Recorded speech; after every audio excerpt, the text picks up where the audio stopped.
Sir and Sirettes, and welcome back to Plague Inc. Evolved with me, Lathrix, and welcome back to another SCP-related scenario, which I'm very happy to bring you.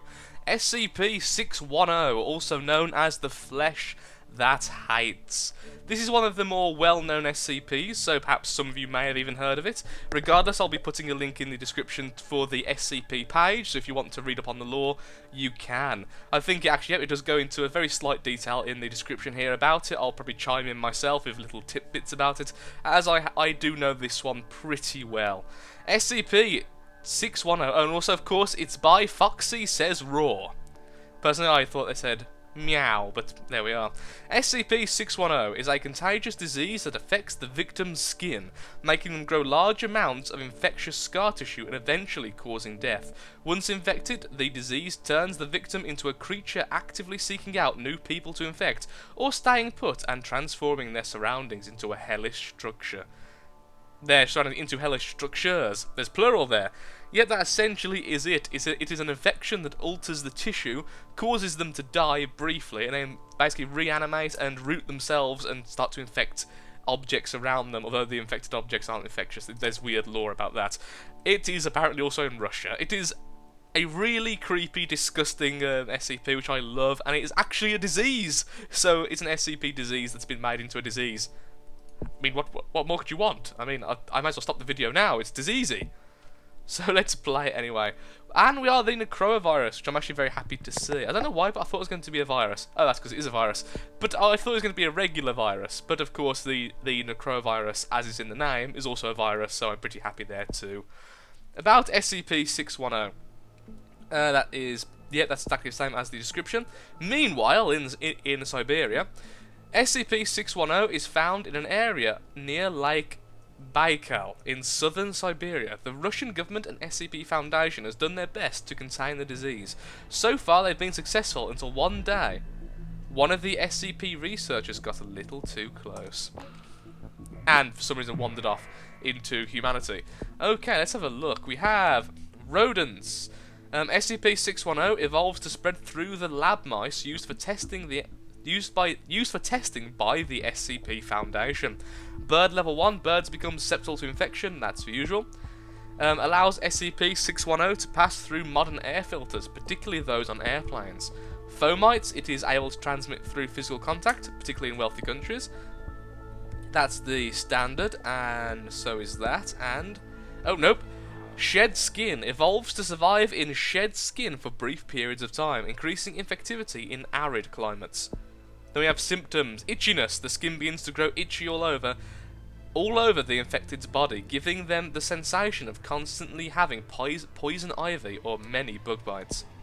Rash. The skin becomes blistered and painful, slightly increasing infectivity and skin sensitivity. The skin... you'd imagine those two would do the same. The skin of the infected becomes more sensitive to the touch, and temperatures increases severity slightly. Although in the lore, high temperatures actually makes the spread extremely quick, so it can happen in like 5 minutes, which is kind of horrendous. Cold resistance, which you won't need since we started off in Russia. Heat resistance, which we won't need because which we will need because we started off in Russia. And then drug resistant, and all that is the same as usual. So I suppose I'll go with one of these first, probably air or water. Since we're in Russia, I imagine water will probably be our first choice, honestly. Let's get ourselves to Greenland and infect the world from there. With Greenland as our seat of power. I'll have a little ice throne somewhere in there and everything. And Necrovirus, you slow starting bugger. My word, we are slow starting. How much do we need? We need 8 DNA, so still got 2 more to go. Come on now, Russia. Give us the gift of a bit of DNA. Yay! Excellent, there we go. Over doubling our infectivity, that really should speed us up a fair bit. And in fact, it is wonderful. Level 2 water is the same as standard. Okay. I think this one really should do well in symptoms. There's so much lore on this, you can kind of copy and paste large segments and it should come out pretty well. At least that's what I'm hoping on the whole deal. So symptoms, let's go over symptom. Let's go over rash, first of all, which leads to skin blemishes. Wow, that's a lot of infectivity. The skin begins to grow scar-like blemishes all over the body within 3 hours of infection. Starts from the chest and arms and spreads to the rest of the body. Lovely. I mean, how lovely does that sound? So far, it sounds like a very kind and generous disease. And we'll have that. Leading to complete infection, the infected's life functions cease. At least for a short while, and that does actually increase lethality, so I think I won't be getting that just yet.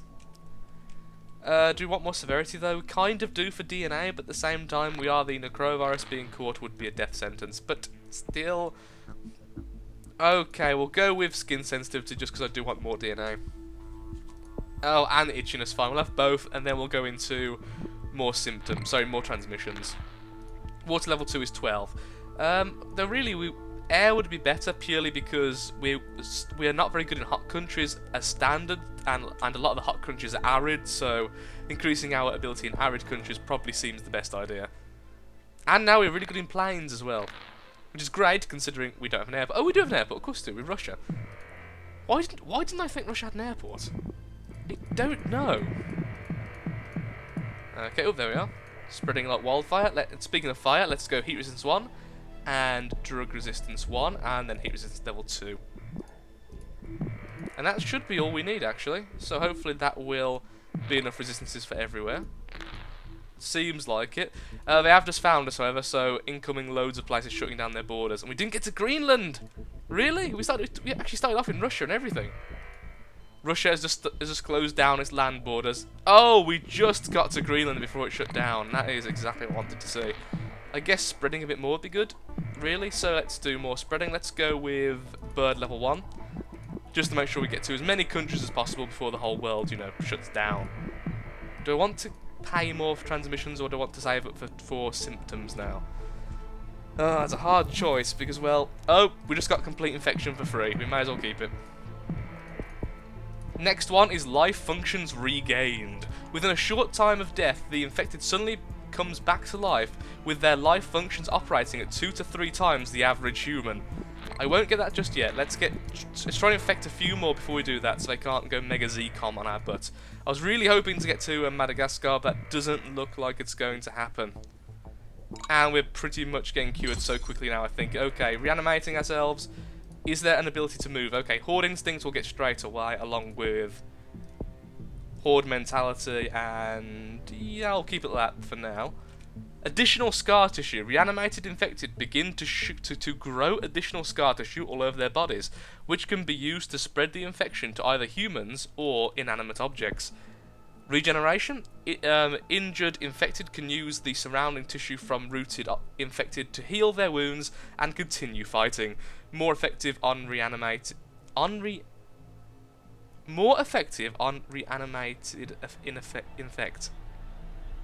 infected. Oh, that makes complete sense. Why am I reading that so weirdly? Oh, my word. Use your words, Lathrix. More effective on reanimated infected. It's because it's reanimated infected. It completely screwed over my own reading then. Okay, rooted. After reanimation, some infected choose to stay in one spot. Their scar tissue spreads to their surroundings, increasing infectivity and land transmission. Additional limbs. Reanimated infected. That's such a weird thing. May grow a third arm or leg, helping them spread the infection to other individuals. Extra limbs give a combat advantage. Okay, we're grabbing that.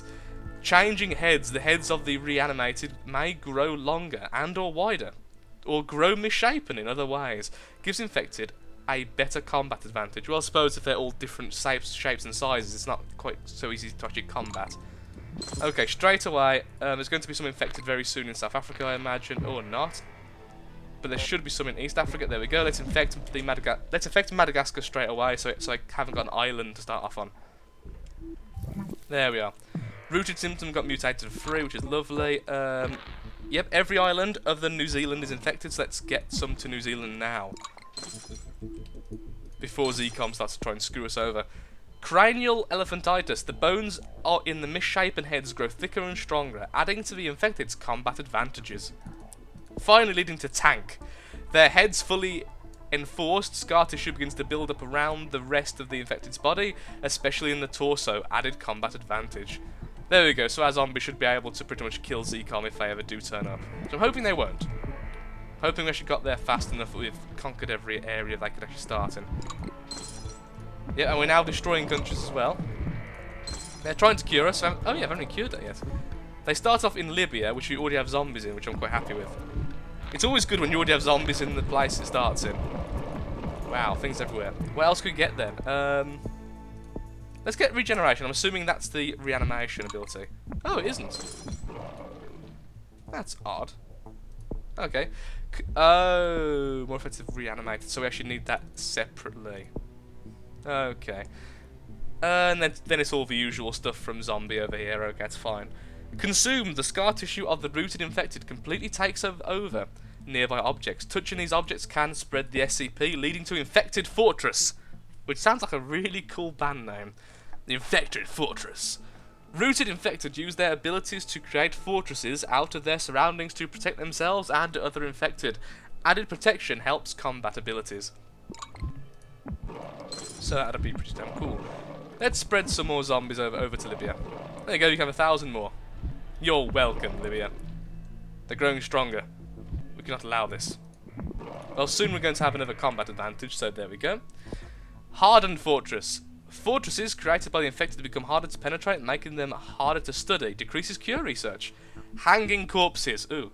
Fortresses take up corpses that have not been reanimated yet, and uses them to further spread the disease. Corpse transmission increased, and rate of decay decreased. Okay, that's actually a really good one. We'll get that next. How's Libya doing? We can... Oh, we just got the hardened fortresses for free. Final one there. Blocked medical supplies. Hardened fortresses can make it harder for researchers and doctors to get the materials they need. Decreases cure research and increases lethality. Oh yeah, our disease is actually still alive. That's amazing. Let's do the hanging corpses. Slow down the decay in hot country is pretty darn good. We're spreading quite slowly, honestly. It's because we haven't got much severity. We're really good against Zcon, but we're crap against regular civilians. Are we losing it?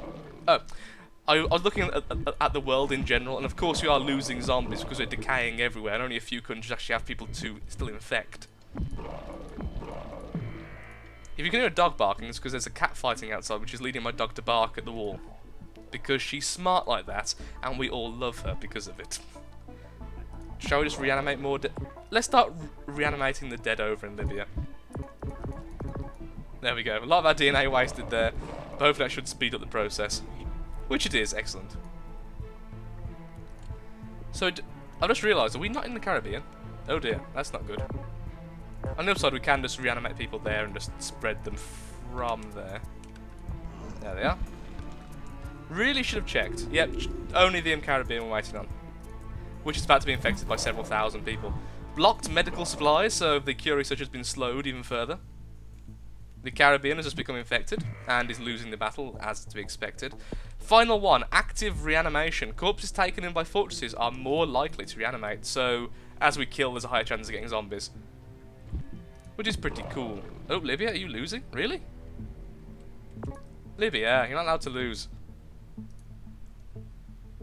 That's bizarre. Look how perfectly still that's staying. It's like we've stopped infecting people. We have stopped infecting people. As in, no new zombies are being created. What? What? That's weird. That is very weird. Well, Reanimated has a combat advantage, that should help, and enables reanimation of civilians. So we can also now make more reanimations when we do this. That should be there you go, 143,000. What on earth has gone on here? They're just not being reanimated. It's simple as that. The number is just not moving. I mean, there's only 3 million people left. They're just not dying. Okay, what on earth has happened there? Was it just too slow? It could have been it was just too slow, honestly. Spread! There you go, you have 700 more people. We're really going to lose this.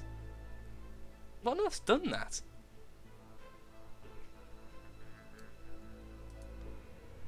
I am legitimately very confused as to why that suddenly occurred.